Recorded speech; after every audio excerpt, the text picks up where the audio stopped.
Hello दोस्तों, मेरे YouTube channel में आपका स्वागत है। दोस्तों, आज हम जानेंगे वोल्टेज स्टेबलाइज़र के बारे में। दोस्तों, जो हम अपने घरों में वोल्टेज स्टेबलाइज़र लगाते हैं, उनको क्यों लगाते हैं, उनका क्या काम होता है। दोस्तों, स्टेबलाइज़र के इन सब चीज़ों को जानने के लिए आज हम इस वीडियो के माध्यम से इनके बारे में बारीकी से जानेंगे। यह किस सिद्धांत पे काम करता है, कैसे काम करता है, यह कैसे वोल्टेज को अप और कैसे डाउन करता है। दोस्तों, इससे पहले हम ये समझते हैं कि हम वोल्टेज स्टेबलाइज़र क्यों लगाते हैं, क्या ज़रूरत पड़ती है हमें इसको लगाने की। तो दोस्तों, वोल्टेज स्टेबलाइज़र वोल्टेज को नियंत्रित करने का काम करता है, जिससे कि जो पीछे से वोल्टेज का फ्लक्चुएशन होता है, वोल्टेज कम या ज़्यादा होती है, तो उससे हमारे विद्युत उपकरण को बचाने के लिए, जिससे कोई नुकसान ना हो, उसके लिए हम वोल्टेज स्टेबलाइज़र लगाते हैं। दोस्तों, क्योंकि अगर कम वोल्टेज आएगा फिर भी हमारे जो इलेक्ट्रिकल उपकरण हैं ठीक से नहीं चल पाएंगे, और अगर ज़्यादा वोल्टेज आएगा तो फिर भी जो हमारे इलेक्ट्रिकल उपकरण हैं वो उनके जलने के चांसेस बढ़ जाते हैं, ओवर हीट होने के चांसेस बढ़ जाते हैं। तो दोस्तों, इन सब चीज़ों से बचाने के लिए हम वोल्टेज स्टेबलाइज़र लगाते हैं, जिससे कि इनको कांस्टेंट सप्लाई मिलती रहे, प्रॉपर सप्लाई मिलती रहे, न कम हो और न ही ज़्यादा वोल्टेज मिले। इस प्रकार दोस्तों, जो वोल्टेज स्टेबलाइज़र होता है वह वोल्टेज को नियंत्रित करके हमारे घरों में सप्लाई देता है। दोस्तों, वोल्टेज स्टेबलाइज़र में कौन कौन से पार्ट होते हैं और क्या काम करते हैं। तो दोस्तों, वोल्टेज स्टेबलाइज़र में जो मेन पार्ट होता है वह ट्रांसफार्मर होता है। तो दोस्तों, ट्रांसफार्मर दो टाइप के होते हैं, एक स्टेप डाउन ट्रांसफार्मर होता है और एक स्टेप अप ट्रांसफार्मर होता है। दोस्तों, स्टेप डाउन ट्रांसफार्मर क्या काम करता है, जब हमारी वोल्टेज ज़्यादा आती है तो उसको जो हम आउटपुट यूज़ करते हैं वोल्टेज को, उसको कम करके देता है। और जो स्टेप अप ट्रांसफार्मर होता है, इनपुट कम आती है और आउटपुट ज़्यादा वोल्ट निकाल के देती है। तो दोस्तों, इन दोनों कंडीशनों को हम एक ही ट्रांसफार्मर में इस प्रकार इसकी वाइंडिंग करते हैं कि पहले प्राइमरी वाइंडिंग करते हैं, जिसमें पतला तार और ज़्यादा टर्न होते हैं। उसके बाद में मोटा तार और कम टर्न होते हैं। ये टर्न जो इस पर लपेटे जाते हैं, कोर के अनुसार कितने वोल्ट के लिए कितने टर्न लपेटना पड़ेगा, किस गेज से लपेटना पड़ेगा, उसके अनुसार इस पे लपेटा जाता है। जैसे हमें यहाँ से यहाँ तक 10 वोल्ट के लिए इस पे वायर को लपेटना है, तो उस कंडीशन में जितने टर्न आएंगे 10 वोल्ट के लिए उतने ही लपेटते हैं। उसके बाद फिर लीड निकाल देते हैं, फिर उतने ही टर्न लपेटते हैं, फिर लीड निकाल देते हैं, फिर उतने टर्न लपेटते हैं, फिर लीड निकाल देते हैं, फिर उतने टर्न लपेट करके फिर लीड निकाल देते हैं। इस प्रकार सेकेंडरी वाइंडिंग लास्ट में होती है। सबसे पहले प्राइमरी वाइंडिंग की जाती है, जो सबसे नीचे होती है। उसके बाद में सेकेंडरी वाइंडिंग कर करके इनसे लीड निकाल देते हैं, जिससे कि उस पे बराबर वोल्टेज मिलेगा। जैसे इसकी जो प्राइमरी वाइंडिंग है यह इस प्रकार होती है। उसके बाद जो सेकेंडरी वाइंडिंग होती है, मोटे तार वाली होती है, वह इस प्रकार होती है। इनमें सब में 10-10 वोल्ट का अंतर होता है। इसी प्रकार अब इनका कनेक्शन हम इस प्रकार करते हैं कि यही ट्रांसफार्मर स्टेप अप में भी काम करेगा और यही ट्रांसफार्मर स्टेप डाउन में भी काम करेगा। तो दोस्तों, स्टेप अप में काम करने के लिए हम किस प्रकार कनेक्शन करते हैं और स्टेप डाउन ट्रांसफार्मर का कनेक्शन करने के लिए हम किस प्रकार कनेक्शन करते हैं, अब हम इसको समझते हैं। जो प्राइमरी वाइंडिंग होती है उसमें एक तो कॉमन होता है, न्यूट्रल होता है, और उसके बाद में जब हम फेज को बाहर से देके और अंदर से आउटपुट निकालते हैं तो उस कंडीशन में जो हमारा ट्रांसफार्मर काम करता है वह स्टेप डाउन बन जाता है। दोस्तों, जितना वोल्टेज आता है उससे डाउन वोल्टेज निकालता है। जैसे अभी हमारे पास 260 वोल्ट आ रहा है। न्यूट्रल को हमने इसमें कनेक्ट कर दिया एक वायर में, और इसी न्यूट्रल को कॉमन बना करके आउटपुट के एक टर्मिनल में जोड़ देते हैं। उसके बाद में जो फेज का वायर होता है सबसे लास्ट वाली लीड में जोड़ते हैं, जो सबसे ऊपर लीड रहेगी उसमें जोड़ते हैं। उसके बाद में जैसे जैसे हम इसके अंदर जाते रहेंगे, अंदर वाली लीडों का कनेक्शन करेंगे, वैसे वैसे वोल्टेज डाउन होता रहेगा। जैसे यहाँ 260 वोल्ट आ रहा है, न्यूट्रल और फेज पे 260 वोल्ट आ रहा है। उसके बाद में न्यूट्रल वाला लीड हम लगा के ही रखेंगे, और इस वाले लीड को उठा करके अगर हम यहाँ चेक करेंगे तो यहाँ अब 250 वोल्ट मिलेगा, और इसको उठा करके अगर हम यहाँ चेक करेंगे तो अब हमें 240 वोल्ट मिलेगा। अगर इसी को हम उठा करके यहाँ करेंगे तो 230 वोल्ट मिलेगा, और अगर हम इसको फिर उठा करके यहाँ करेंगे तो यहाँ पर 220 वोल्ट मिलेगा।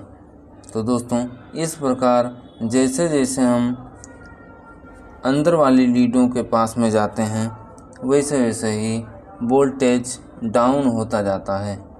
तो दोस्तों, इस प्रकार जो हमारा ट्रांसफार्मर होता है स्टेप डाउन में काम करता है। अब हमें कितना वोल्टेज डाउन करना है वह इन लीडों के ऊपर सेलेक्ट करना होता है कि कितना वोल्ट की हमें रिक्वायरमेंट है। उसके अनुसार हम उस लीड को आउटपुट के टर्मिनल से कनेक्ट कर देते हैं। इसी प्रकार स्टेप अप में भी होता है। दोस्तों, स्टेप अप में स्टेप डाउन के उल्टा होता है। जैसे ये प्राइमरी वाइंडिंग हो गई, ये सेकेंडरी वाइंडिंग हो गई, ठीक इसी प्रकार ये भी ट्रांसफार्मर है, लेकिन इसका कनेक्शन चेंज हो गया है। जैसे फेज और न्यूट्रल हमने सप्लाई इस प्रकार दिया है, न्यूट्रल यहीं का यहीं दे दिया जैसे इसमें दिए थे। उसके बाद में न्यूट्रल को ही हम आउटपुट में एक टर्मिनल में जोड़ देते हैं। इसके बाद जो हमारा फेज का वायर होता है, जो प्राइमरी वाइंडिंग की दूसरी लीड निकलती है, उसमें जोड़ देते हैं। इसमें इस प्रकार कनेक्शन करते हैं कि प्राइमरी और सेकेंडरी वाइंडिंग के लीडों को आपस में जोड़ते हैं। इसी प्रकार इसमें भी जोड़ रखे हैं, और इनको आपस में जोड़ करके यहाँ पर हम फेज दे देते हैं। तो दोस्तों, यहाँ पर जब हम फेज देते हैं तो यहाँ की जो सप्लाई होती है, जैसे अभी हमारे यहाँ जो वोल्टेज आ रहा है बहुत कम वोल्टेज आ रहा है। जैसे हम मान लेते हैं हमारे यहाँ 180 वोल्ट आ रहा है, तो उस कंडीशन में अब हमें जो सप्लाई चाहिए वो कम से कम लगभग 220 वोल्ट के आसपास में चाहिए। क्योंकि 220 वोल्ट की ही रिक्वायरमेंट होती है हमें पंखे, टीवी या एलईडी या और कुछ चलाने के लिए। तो दोस्तों इस प्रकार हम जब 180 पे चलाएंगे पंखे या अन्य कोई चीज़ें थोड़ा सा स्लो चलेंगी। हमें प्रॉपर सप्लाई पाने के लिए 220 वोल्ट सप्लाई पाने के लिए हमें इस वोल्टेज को अप करना पड़ेगा, मतलब इस वोल्टेज को बढ़ा करके 220 वोल्ट करना पड़ेगा।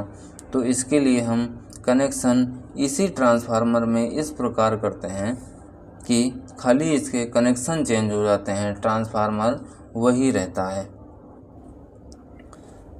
जैसे हमने न्यूट्रल को डायरेक्ट जोड़ दिया, इसके बाद जो फेज होता है फेज को प्राइमरी वाइंडिंग के दूसरे टर्मिनल में जोड़ देते हैं, जिसमें सेकेंडरी वाइंडिंग का भी एक वायर लगा होता है। ये दोनों आपस में जोड़े रहते हैं। दोस्तों यहाँ से अगर हम यहाँ चेक करते हैं तो हमारा कितना आता है, 180 वोल्ट आता है। अगर इसके बाहर वाले पे हम चेक करेंगे तो 190 वोल्ट आएगा। अगर इसके बाहर वाले पे और चेक करेंगे तो 200 वोल्ट आएगा। अगर और बाहर वाली लीड पे चेक करेंगे तो 210 वोल्ट आएगा। अगर और बाहर वाली लीड पे चेक करेंगे तो 220 वोल्ट आएगा। तो दोस्तों इस प्रकार जो स्टेप अप ट्रांसफार्मर होता है उसमें प्राइमरी वाइंडिंग के बाहर से जो सप्लाई निकलती है उस दोस्तों स्टेप अप ट्रांसफार्मर में प्राइमरी वाइंडिंग से जितनी दूर से सप्लाई हम निकालते हैं उतने ही वोल्टेज बढ़ते हैं, और स्टेप डाउन ट्रांसफार्मर में बाहर सप्लाई दे करके अंदर से जब निकालते हैं तो उस कंडीशन में जो हमारा आउटपुट होता है स्टेप डाउन होता है। दोस्तों यह स्टेप डाउन ट्रांसफार्मर है और यह स्टेप अप ट्रांसफार्मर है। तो दोस्तों इस प्रकार जो हमारा ट्रांसफार्मर होता है वह काम करता है स्टेप डाउन और स्टेप अप में।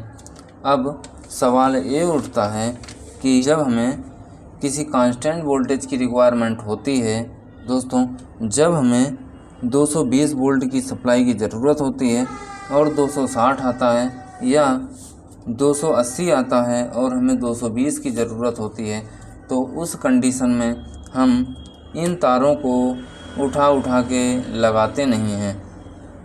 दोस्तों पहले जो मैनुअल स्टेबलाइज़र आता था उसमें क्या होता था कि एक रोटरी स्विच लगी होती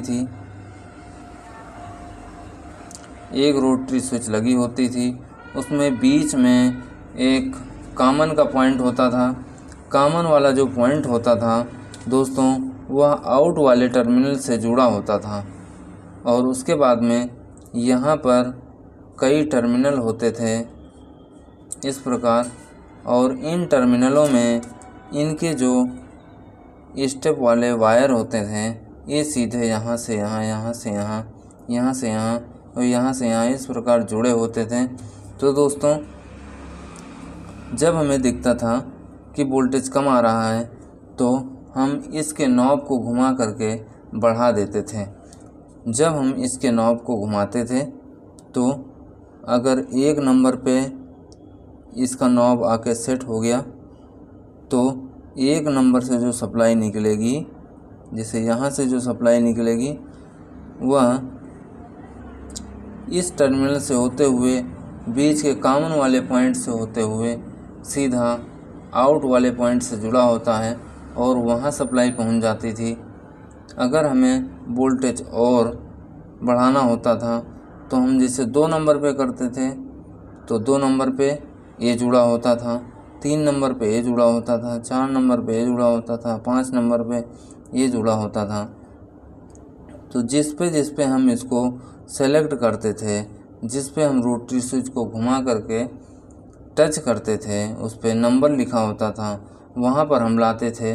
तो उस कंडीशन में जो एक कॉमन वाला पॉइंट होता है जो आउट से जुड़ा हुआ है, यह उसी टर्मिनलों से जुड़ जाता था और हमें उतने ही वोल्ट आउटपुट मिलने लगती थी।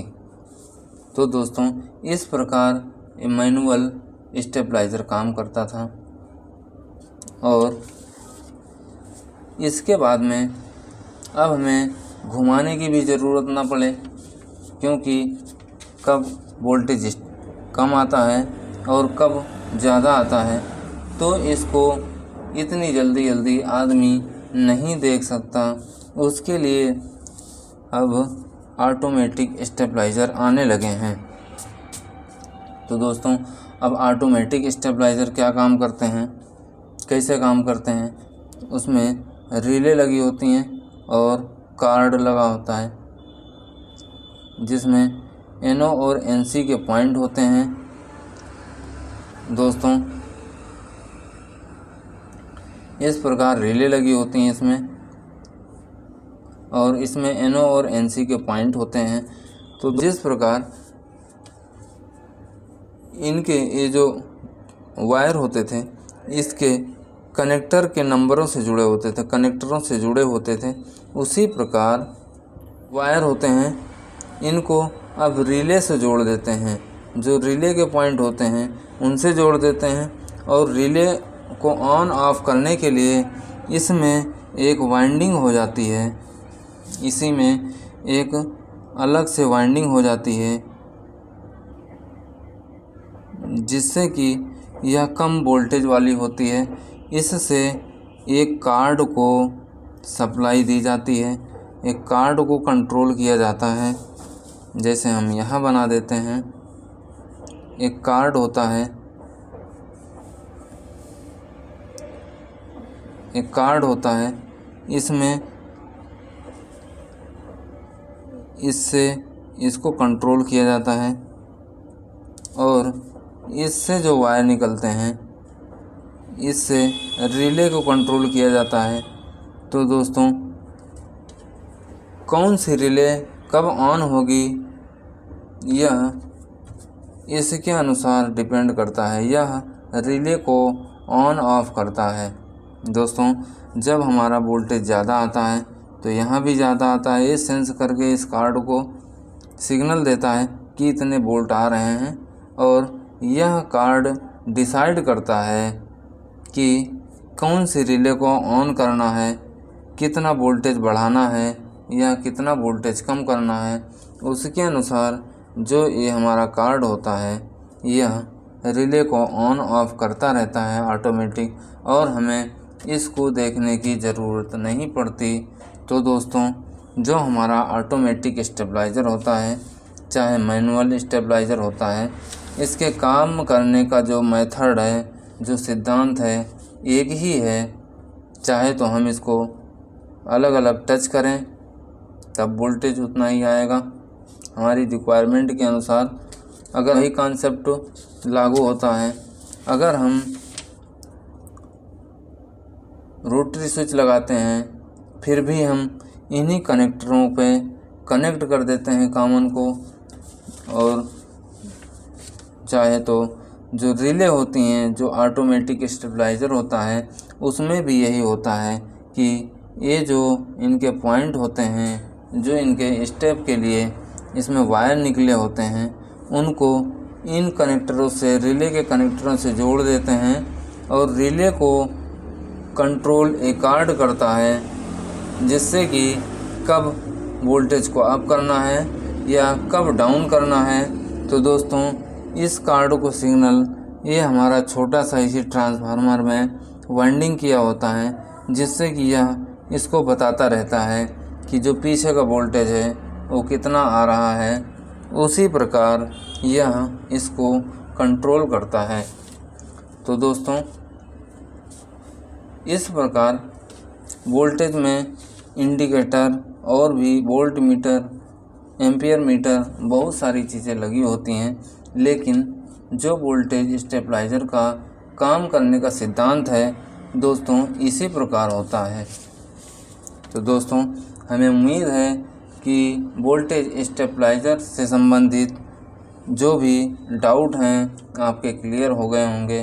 तो दोस्तों अगर ये वीडियो आपको अच्छा लगा हो तो प्लीज़ लाइक और सब्सक्राइब करें। धन्यवाद।